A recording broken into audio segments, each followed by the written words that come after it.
Right, this is the TCR Live, the Champaign Room Live. I'm Illini Isaac, here with Robby Nardini, and Robby's been doing some awesome stuff. And Robby, give me a little. We just were talking off air. Give everybody a little background of sort of your past 5-10 years and how you ended up getting to this spot now.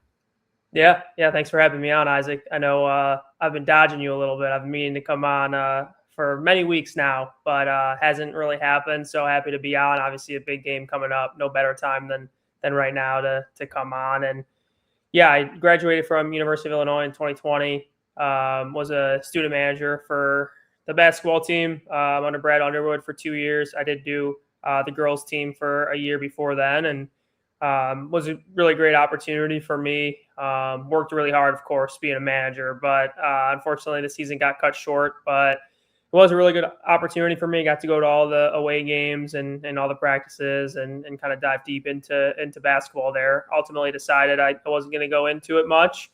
Just working a normal recruiting job right now, but obviously been following the team, still, friends with a lot of the staff members and keep up with them. So kind of had an itch to get back into it. And about a year ago, I started with Armchair Illini doing some articles and media stuff, and had the opportunity to join the Champaign room too this summer, which has been great. And obviously this whole year has been awesome. Great team to cover. And it's easy when your team's good. People want to listen to you talk about the team, and it's easy. We got the Discord going for the Champaign room too. We always talk in there, so feel free to join that. And yeah, always trying to just talk ball, do more stuff for Illinois hoops. So long-winded answer. Definitely happy to be here and getting back into Illinois basketball has been great. Yeah, definitely. So that before we get into Houston and sort of the matchups this weekend, I kind of want to ask what was that like? I do think Brad's evolved, probably, I'd have to imagine, since he's been at Illinois.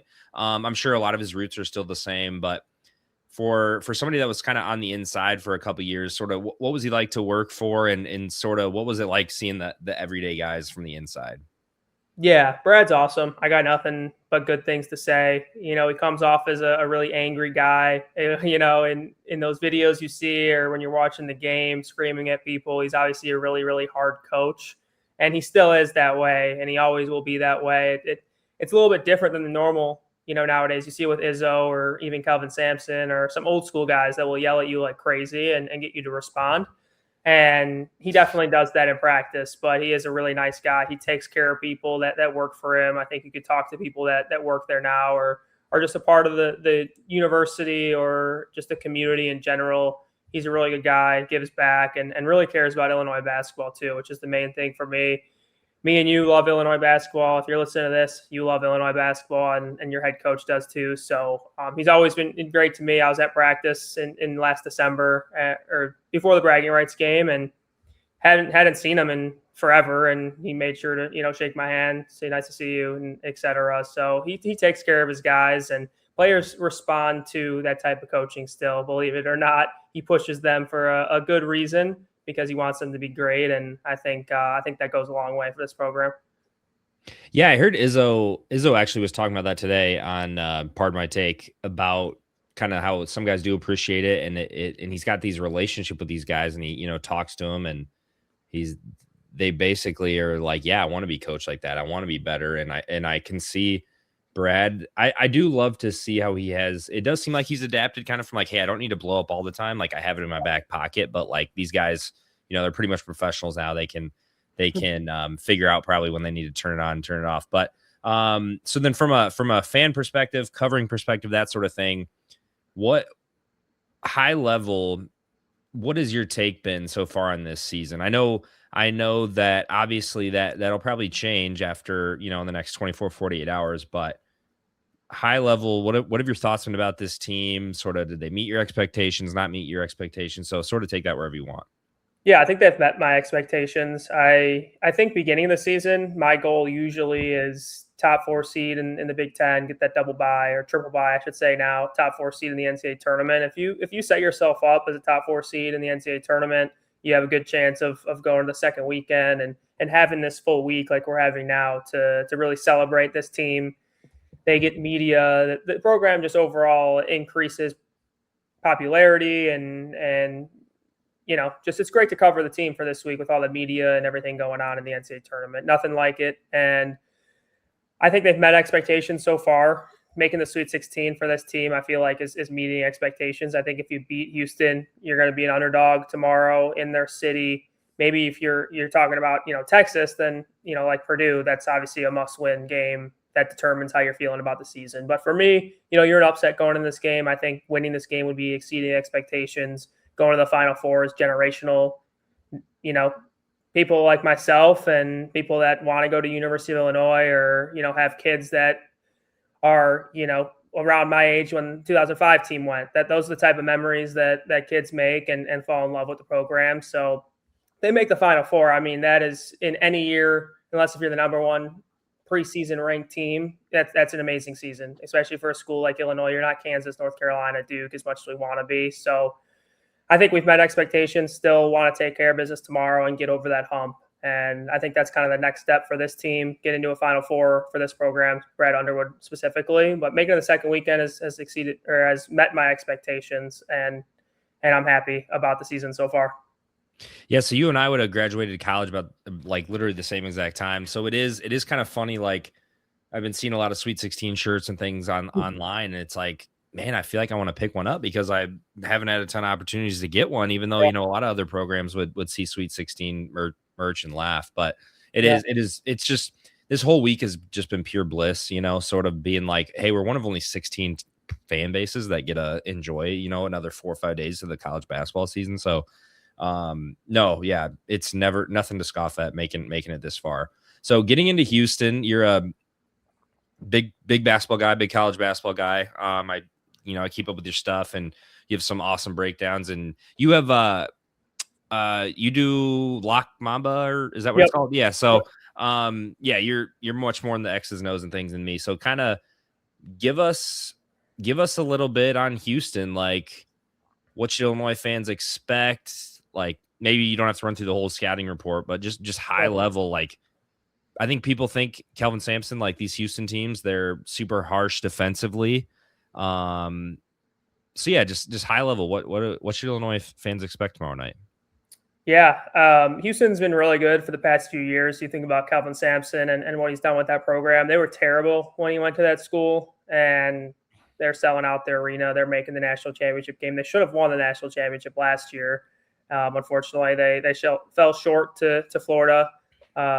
And Kelvin Sampson's been to a Final Four before then, too. Obviously, they were really good when we lost to them in 2022. So this program is absolutely humming right now. Kelvin's getting a little bit older, and his son's going to take over, but we'll see where it goes there. But similar to previous years, they're really hard-nosed defense, really physical, have really good athletes.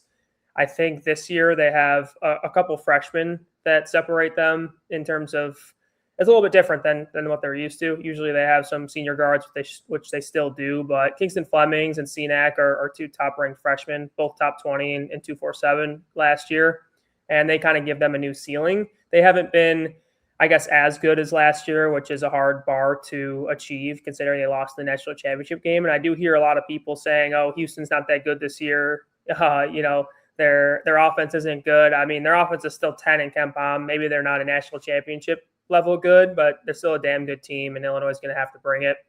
They have 3 really, really good guards, and I know guards have given us some issues, speaking of like Nick Boyd and Blackwell. Emmanuel Sharp and Miles Uzan, they were both in the national championship game last year, starting for Houston. So you talk about guard play and just experienced guards in the NCAA tournament. Those two are as good as they get. Sharp is a senior, as you can see there, and so is Uzan. And Sharp had a little dribble off his foot or hard time in that last play of the game, as you remember. So I'm sure he's got a sick taste in his mouth and trying to get back to the national championship game and win one before Kelvin Sampson retires. But yeah, really good guard play, really physical, really good defense. It's really going to be a test for Illinois' offense. Might be the best defense we've played all season long. I mean, you can talk about Michigan too, but really good defense. And Joseph Tugler is a returnee too from last year. He's a big on their team too. Really good defender. He'll probably be the best defender in the game. But overall, really good team. Their offense, obviously, it's kind of similar to that Iowa State matchup where it's kind of really good offense versus really good defense. We'll see which one prevails. We obviously won that battle in 2024, but I would say Houston's offense is a little bit better than Iowa State's, at least ranking wise. So Kingston Fleming is going to be a really hard guard for Kylan. I wrote about it at the Champaign room for my latest article. But Fleming's versus Wagler, amazing matchup. 2 lottery picks, 2 second-team All-Americans. I mean, it doesn't get much better than that. Yeah, it's going to be really, it feels like, okay, what's going to give first? Is Houston going to let Illinois' offense get a few buckets, or is Houston going to get a stop and cause Illinois to go into a little bit of a scoring drought? What do you think, like Brad and the staff, or I know as fans we're going to think like, oh my gosh, 2 years ago or 3 years ago now, they knocked us out and they were underseeded. We should have never been playing Houston. Do you think that sort of plays a role into this? Or I'm sure Brad's going to say, like, oh, we don't care. We don't even think about this game. And I think Ty Rodgers is probably the only guy that was on that team, or maybe he wasn't. He might not even been there. But sort of, do you think that revenge narrative plays a piece at all in this? Yeah, I don't think anyone was on the team. So 0 players from 2022, which is kind of crazy. We're already in 2026. I mean, I'm sure it comes to mind for the staff and Brad specifically. I'm sure, he's a competitive guy. He wants to beat Kelvin. Kelvin's a, Hall of Fame type coach. And obviously you win this game, you have a chance to go to the Final Four. So, of course, and Brad will always have his coach talk in the interviews. And he is, focused on this game. I'm sure he doesn't really care about 2022 at this point. It's a good experience for him, learn from it. But, eyes on the prize. I don't think he'll be talking to the guys about revenge whatsoever. These guys probably don't care at all about 2022 Illini, to be honest. I'm sure they like the guys. I've talked to, Trent and whoever else, the alumni and whatever. But I don't think it plays much of a part for them. A lot of our guys are from Europe too, They're not locked in on Houston, Illinois, 2022 round of 32 type matchups. So I think it's really more so just speaking on what's at stake. You're playing in their hometown. If you win this game, you're playing against a team you already beaten in the Elite Eight. I mean, so much on the line here. If you don't get up for this game, you probably shouldn't be playing in the game in the first place. So I don't think there needs to be much pep talk, but I'm sure Underwood's got something up his sleeve, and he's a really good motivator. So I'm not too worried about it. Yeah, and I would say that I'd be lying if I felt great going into the NCAA tournament, considering how things ended down the stretch. Wisconsin bested you again in the Big Ten tournament. But March is weird, right? Teams do it all the time. I think it might have been you, quote tweeted something about like 7 of the teams in the Sweet 16 actually finished like 500 or below, like to end the season. So March is weird. Teams get right, things like that. What was the most encouraging thing you saw from Illinois, even though it was, lower competition in Penn and BC? What was the most encouraging thing you think that they can translate to Houston and hopefully farther? Yeah, that was my tweet. And I try to tell people that on the going into the NCAA tournament, I would be lying if I said I was feeling good either. But a lot of those 2, 3, 4 seeds were losing a lot too. I mean, Houston was 3-3. We were 4-4. Purdue was not playing well until the Big Ten tournament. Things can change pretty quickly, especially with a week off. A lot of practices. Brad likes to call it like me days or like team days. Try to get better on what you do, get good shots up, things like that. I think that went a long way for this Illinois team just to get healthy too. March is weird, like you said. Matchups are very important. You get to play a Penn team to gain some confidence. You get to play a VCU team to gain some confidence. I think really just getting back to what we do well, locking in defensively. I thought our defense was really good in that VCU game. I know they're not the most talented team, but they had Hill who went off for 30, 40 points in that game before against North Carolina, and we took the challenge. Boswell took that challenge and did it really well. So it just felt like we were more of a team. We had a common goal. Sometimes just being in that environment where it's, all right, we're actually going home if we lose this game, that could just, change the mindset of everyone. And I really liked how we went down, I guess we blew a lead against VCU again, and they kind of came back. We were getting a little bit nervous there, and it looked like it really just didn't phase us. We decided to lock back in, really really kind of impose our will and show that we were the better team down the stretch. And I thought that was big, even if it is against an 11 seed. They still won the A10. They played well against a St. Louis team that, killed Georgia. So it's not like they're a terrible team. I guess my only worry is we've done that against a lot of, lesser opponents this season. We haven't played, I guess, up to our potential in a lot of the big games recently. So it'll be a test to see if we can have that same mindset and have that same, imposing of our will and against a team like Houston, which they make it a lot more difficult. So why should Illinois? So we haven't really beaten a proven top KenPom team or whatever since at Nebraska. So why should Illinois fans feel like we can all of a sudden flip the switch and beat, which would maybe be like the best ranked team we've played all year, all things considered? I know it depending on when you play certain teams or whatever, but why should Illinois fans feel like they can flip that switch back from earlier this season? Yeah, I think just matchup wise, we do match up pretty well. And like you, I'm not super confident we're going to beat Houston, or confident at all, I should say.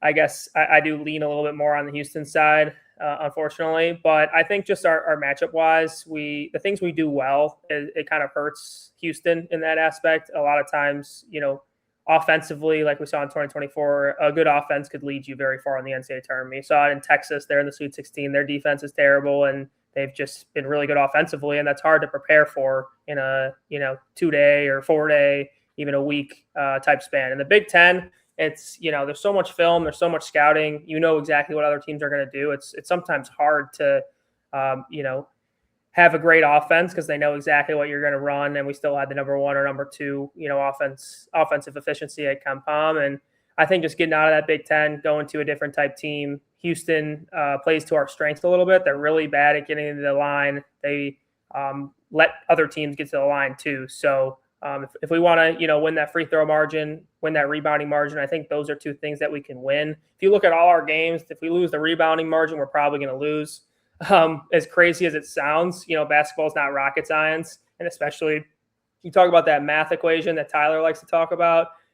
You just look at it. I mean, we should win the free throw margin. There are they allow a lot of offensive rebounds. We should do that like we do always. And I guess it's important for us to keep them off the glass too. So all those matchups I like. In terms of disliking, I think, they're a really good offensive rebounding team too. So we got to keep them off the offensive glass. And they're an athletic team too with athletic guards. And we've struggled with that a little bit. I think if Illinois were to lose this game, it's because we're kind of behind athletically. I thought that against Wisconsin. I thought that against Michigan State, Boyd and Blackwell, and then Fears and Carr and all those guys. They were just athletes and just outdoing us athletically. So I don't think Houston's going to do that though, which favors Illinois. This is a little bit more big picture, but from somebody that was inside the program, knows basketball, things like that. I think from a fan perspective, it's easy to be because I think we saw against VCU and we've seen other games this year. It's all 5 guys are going crazy for the ball, grabbing rebounds, amazing defense all over the place. And then it's other games, they're just not locked in. Tommy, would go on stretch. He played great against VCU. He looked like a different, type of player last year. And then there's other games he's grabbing 1 or 2 rebounds. So what is that? Is that really just a mental thing, or does it come down more to matchups and things? Sort of, what's your take? I think it's a little bit of both. Tommy has proven he's been pretty good in NCAA tournament games. Even last year, he played really well. I guess it's easy to get into a nice mindset when you're playing in the NCAA tournament or, for example, NBA playoffs. You're playing in the playoffs, you're going home if you don't win. So it's easy to get in the mindset there. I think consistency for this team has just been the key. The highs are highs, and honestly, the lows haven't really been that low. Last year, the lows were a lot worse, but I think you just want to see more consistency with this team. And that goes mindset, that goes reps. I think it is matchup dependent too. I mean, VCU and Penn are, at the end of the day, smaller teams. You play a big team like Michigan or, some of these big teams like Florida, who obviously got eliminated. But it is a little bit harder to impose your will on them in the rebounding department. You're not, the only 7-footers on the floor. But it is important, I think, in this game for Tommy to do that. I think he's been inconsistent all year in that aspect. Markovich has been an outstanding player, amazing freshman. I think some of the games we lost, he was not playing well, and that hurts. There's a big load on this front court especially in a game like this, to really, impose their will and get those offensive rebounds and give us extra possessions. And there has been a, hefty load on them all season long too. So I think with a week to prepare, we're in that mindset. I'm sure they're doing a ton of rebounding drills all the time. It seems simple that, rebounding margin could go so far in a win. But I guess just to answer your question, at the end of the day, these guys are college guys. They're 19, 20, 21 years old. I guess it's a little bit harder to be on your game every single game. You're playing against Division I players who are also really good at basketball. So I guess it is a little bit harder than it looks, but we do need consistency from this team if we want to make a Final Four. Okay, so answer this question. Illinois will beat Houston and make the Elite Eight if blank. I have a couple answers, but I think take care of the ball and offensive rebound. I think both of those things I already mentioned. I think taking care of the ball will be huge. We do that really well, and Houston wants to turn us over as much as possible. They're very aggressive. They're going to blitz every ball screen. They're going to try to get the ball out of Keaton's hands and make him make dumb decisions. They're one of the best teams at forcing turnovers, and their offense isn't on par with ours. So if you don't turn the ball over, they're not getting leak out and easy buckets. They like to slow the game down too. I'm expecting it to be a slow game, slow tempo. I don't think anyone's going to even score 75 in this game, which is crazy to say with our offense. So I think taking care of the ball is the number one thing.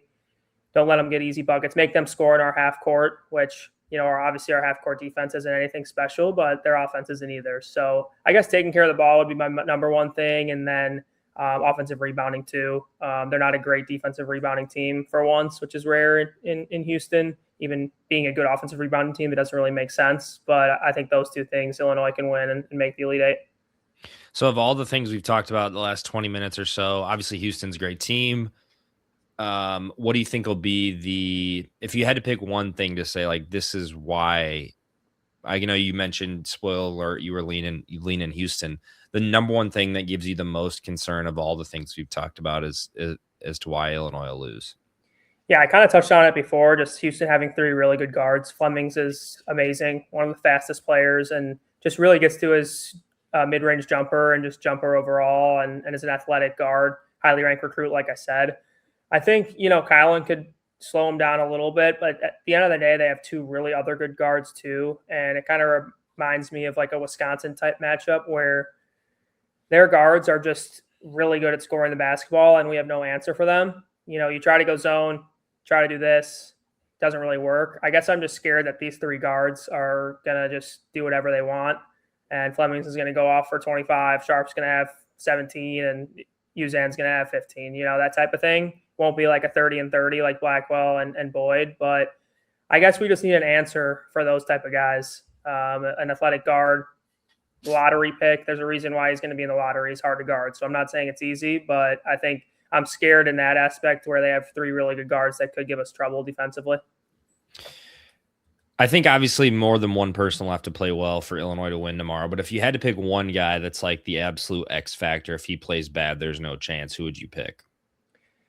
I think Andre Stojakovic needs to play well. I think he's played well the last couple games. He's kind of he's been up and down. Obviously this season he was in the starting lineup, then he wasn't, then he was hurt. Didn't play great against Michigan. I think just having another guy that can score consistently and stop runs or, give Keaton a break, I think that goes a long way. There's a reason why he's the highest paid player on the team. There's a reason why he's a McDonald's All-American.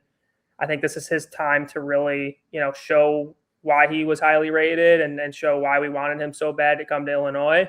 We saw it a little bit in that VCU game when we needed him.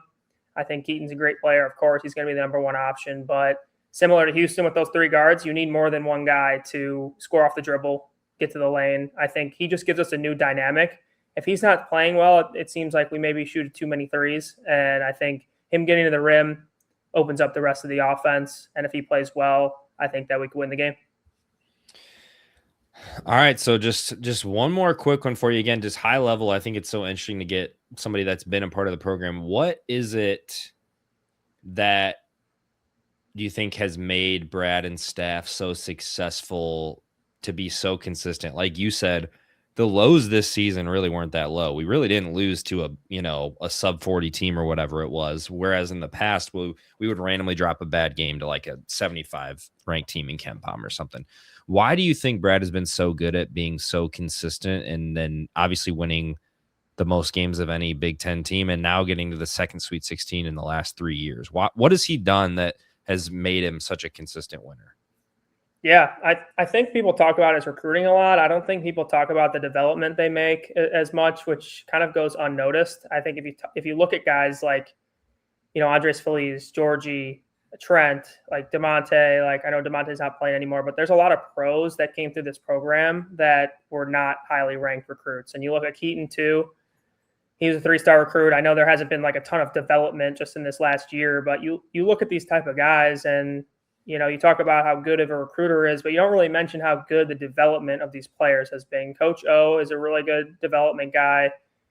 I worked out with Io and Chin, who's obviously at Arkansas now, like all the time. And, Io was in the gym all the time too. I mean, the development and the time that goes in to, these type of players is a lot. And I don't think people talk about the development of these type of players too. And I think the staff does a really good job of trying to create systems that help these players. So, Terrence Shannon comes to Illinois, and all of a sudden we're running and playing fast like crazy because that's what he does well. And when we had Georgie and Kofi, it was a lot of high-low actions and trying to play to their strengths, that type of thing. And you saw it this year. We were playing more towards Andre at the start of the year, or Kylan offensively, and we saw Keaton was really good. So they kind of switched up some things game to game to get him in more ball screens, get him more actions. And I think they're really just adaptable. They watch a lot of film on NBA, EuroLeague. They watch a lot of our film. So I think just their ability to adapt, develop, and they're not stubborn on one system or one way of playing game to game. And I think that goes a long way. And that's why players want to come here and play too. Oh, you're telling me I'm good at this and you're going to, help me out and make me be great. Of course I want to go play there. It's like you're an Alabama guard. You get to go there and shoot 1,000,000 threes. Like, yeah, I would love to go do that. So similar to that, I think overall they're just great development, great at getting the right guys in the program too. I think they've grown in that aspect too. I think early on in the transfer portal era, they were kind of just getting, hey, let's go get the best player that we think out there, highly ranked, that type of thing. And now they've kind of ironed out a system where they know what they're doing. And it's becoming a little bit more consistent where they can make the Sweet 16, hopefully for years to come. Yeah, it's again like we said earlier, it's nothing to scoff at. Two out of 3 Sweet 16s hasn't happened much in our life, and just getting a couple of these, Doug apparently would agree with you, and I think this is why Stojakovic will be so big, because this team has sometimes fallen into the trap of just chucking threes, even though they can get to the hoop. But the first couple games of the tournament, they've done a lot better job of not falling for that trap and getting to the hoop. Yep. I think just to touch on Doug's too, I think against Penn, people want to talk about, half game or halftime adjustments a lot. I think we were settling for a lot of threes against Penn, and we were with a way better and more athletic team than Penn, which is rare athletic wise, but we were clearly bigger and better. And I think we were settling for a lot of threes in the first half. And then the second half, we really started to drive the ball. And VCU, I saw it too. It was a lot more driving the basketball and getting the ball inside. So, yeah, this team can't settle for threes, even if you're making them. Long shots or long rebounds are pretty much getting out in transition, and we don't want that. Yeah, a little bit of a shooting slump. I mean, they've shot better in the tournament, but the 6 or 7 games leading up. But hopefully we stay shooting the ball better. And then Drew, real quick, our fellow Champaign room. I think this is true because I think a lot of people know Fleming's just because he's going to be like a lottery pick. And a lot of people probably remember Sharp from last year. Like that's probably their main guy I remember. But it did feel like a few years ago when they were constantly like top 2 or 3 team in the country. They had, who was that big stud like guy down low? That was just, maybe it was last year even. Yeah, they had Roberts last year. Roberts, yeah. He's been missed for sure this season. And then they had LJ Cryer last year too, who transferred from Baylor. Cryer, that's who it was. So yeah, I think maybe they just had more notable names in years past, and now it's mostly just Fleming's. But yeah, so Robby, real quick, I'll get what do you lean and give me a score prediction and sort of what do you think? How do you think we're going to be feeling in about 25 hours. Yeah, I can't wait for the game. I need to go to bed now just so it can be Thursday already. I've this whole week of just NIT basketball is not doing it for me. I need some NCAA tournament action. I know baseball's starting up, so I don't know if we got any baseball fans out Tonight, yeah. there, but I guess that helps a little bit. But yeah, I'm hoping to feel good. I mean, I'm going to the same bar that I watched the 2024 Sweet 16 game because I'm a Superstitious guy, so I got to go back to the same spot, Illinois bar here in Chicago. But I don't know. I'm hoping to feel good. I think it could go either way. I'm really struggling to, kind of decide who's going to win this game. When I'm kind of 50-50 and not sure, I just kind of tend to lean to the other team just so I don't get my hopes up. And I think just Houston's been here before. Like I said, they got 3 really good guards. I kind of lean Houston. I think my prediction is going to be Houston 70, Illinois 69. Pretty low scoring game, very slow tempo. But we'll see. Like I said, there's aspects of the game that I like Illinois to excel in, and there's aspects that I like Houston, and kind of just that's basketball. Who's going to win the battle, and I guess I lean towards Houston a little bit.